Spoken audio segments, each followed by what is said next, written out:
প্রিয় দর্শক, খুবই গুরুত্বপূর্ণ একটি খবর আপনাদের জন্য নিয়ে এসেছি। যে 7টি কারণে সাবেক প্রধানমন্ত্রী শেখ হাসিনা বাংলাদেশে ফিরতে পারেন। শেখ হাসিনাকে নিয়ে ভারতের সোশ্যাল মিডিয়ায় কী সম্প্রচার হচ্ছে তারই কিছু গুরুত্বপূর্ণ খবর আপনাদের মাঝে উপস্থাপন করব।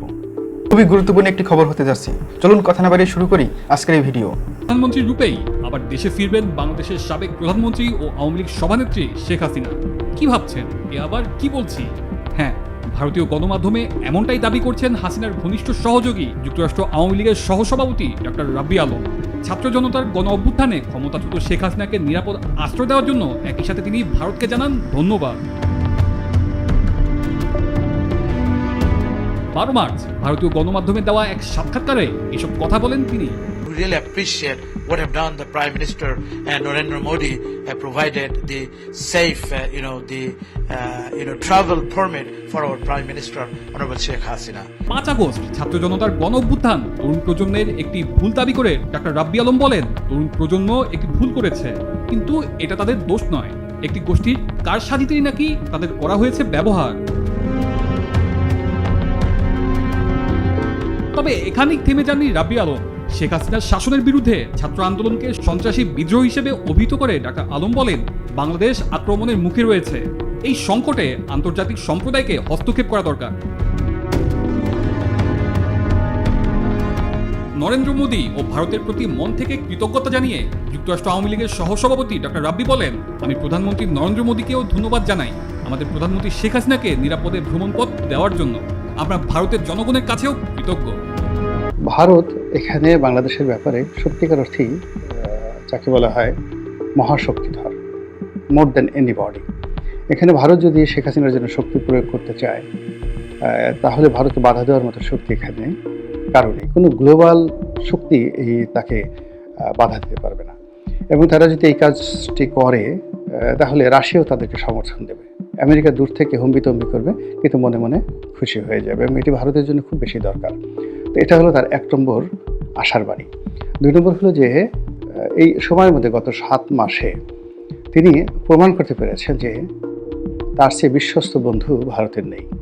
এবং ডক্টর মোহাম্মদ ইউনূস, জামায়াত ইসলামী কিংবা বিএনপি অথবা এই যে ছাত্রদের যে সংগঠন, এদের কারোর সঙ্গে এখন পর্যন্ত ভারতের ন্যূনতম বন্ধুত্বপূর্ণ সম্পর্ক তো দূরের কথা, স্বাভাবিক যোগাযোগটি পর্যন্ত এখন পর্যন্ত হয়নি। এবং ভারত কোনো অবস্থাতেই বিএনপিকে এবং জামাতকে আস্থায় নিতে পারছে না। তারা এখনও পর্যন্ত বিকল্প হিসেবে আওয়ামী লীগের কথাই চিন্তা করছে। এখন শেখ হাসিনা বিহীন বা শেখ হাসিনা সহ এটি পরের বিষয়। তারা এখনও পর্যন্ত আওয়ামী লীগের ব্যাপারে যে দৃঢ়তা তারা দেখাচ্ছে, এবং নির্বাচনে আওয়ামী লীগ বিহীন নির্বাচন হবে না এই ব্যাপারে তারা যে চাপ প্রয়োগ করছে বিভিন্ন অ্যাঙ্গেল থেকে, এটি শেখ হাসিনার জন্য দ্বিতীয় সফলতার কথা। তৃতীয়ত হলো বর্তমান সরকারের ব্যর্থতা। বর্তমান সরকারের সীমাহীন ব্যর্থতা তাকে উল্লসিত করছে, তাকে আশান্বিত করছে এবং তাকে ফিরে আসার জন্য স্বপ্ন দেখাচ্ছে। 4 নম্বরে যেটি রয়েছে সেটি হলো তার উন্নয়ন কর্মকাণ্ড। এখন দিন যত যাচ্ছে মানুষ তার এই উন্নয়ন কর্মকাণ্ডের কথা স্মরণ করছে। এক্সপ্রেসওয়েতে যাচ্ছে, শেখ হাসিনার কথা মনে হচ্ছে। পদ্মা সেতু দিয়ে যাচ্ছে, শেখ হাসিনার কথা মনে হচ্ছে। মেট্রো রেলে চলা হচ্ছে, শেখ হাসিনার কথা মনে হচ্ছে, ইত্যাদি আরও অনেক কিছু। কিন্তু এর পেছনে যতই দুর্নীতি অনিয়মের কথা আমরা বলি না কেন, পাবলিক কিন্তু সেই কথাগুলো খাচ্ছে না।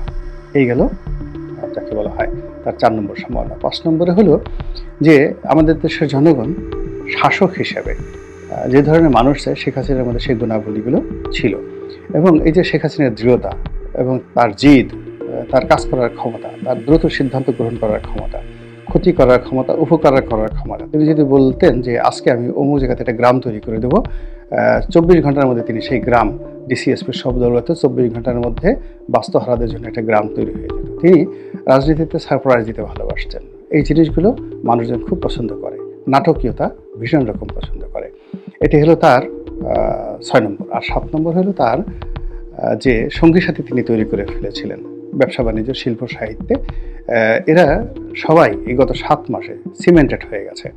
তারা বুঝতে পেরেছে যে আওয়ামী লীগ ছাড়া তাদের কোনো গতি নেই, তাদেরকে মরে যেতে হবে, অস্তিত্ববিহীন হয়ে পড়তে হবে, অথবা আওয়ামী লীগকে সাহায্য এবং সহযোগিতা করে তাদেরকে সেই আওয়ামী লীগের সাথেই থাকতে হবে। এই জিনিসগুলো তারা কিন্তু এখন মনে করছে ব্যবসায়ীরা। তো এই ব্যবসায়ীদের এই মনোবৃত্তির কারণে, কবি সাহিত্যিকদের মনোবৃত্তির কারণে, সাংবাদিকদের মনোবৃত্তির কারণে বিশাল একটা প্রেশার গ্রুপ সারা দুনিয়াতে তারা ছড়িয়ে পড়েছে, এবং যার যার অবস্থানে থেকে শেখ হাসিনার জন্য সাহায্য করছে।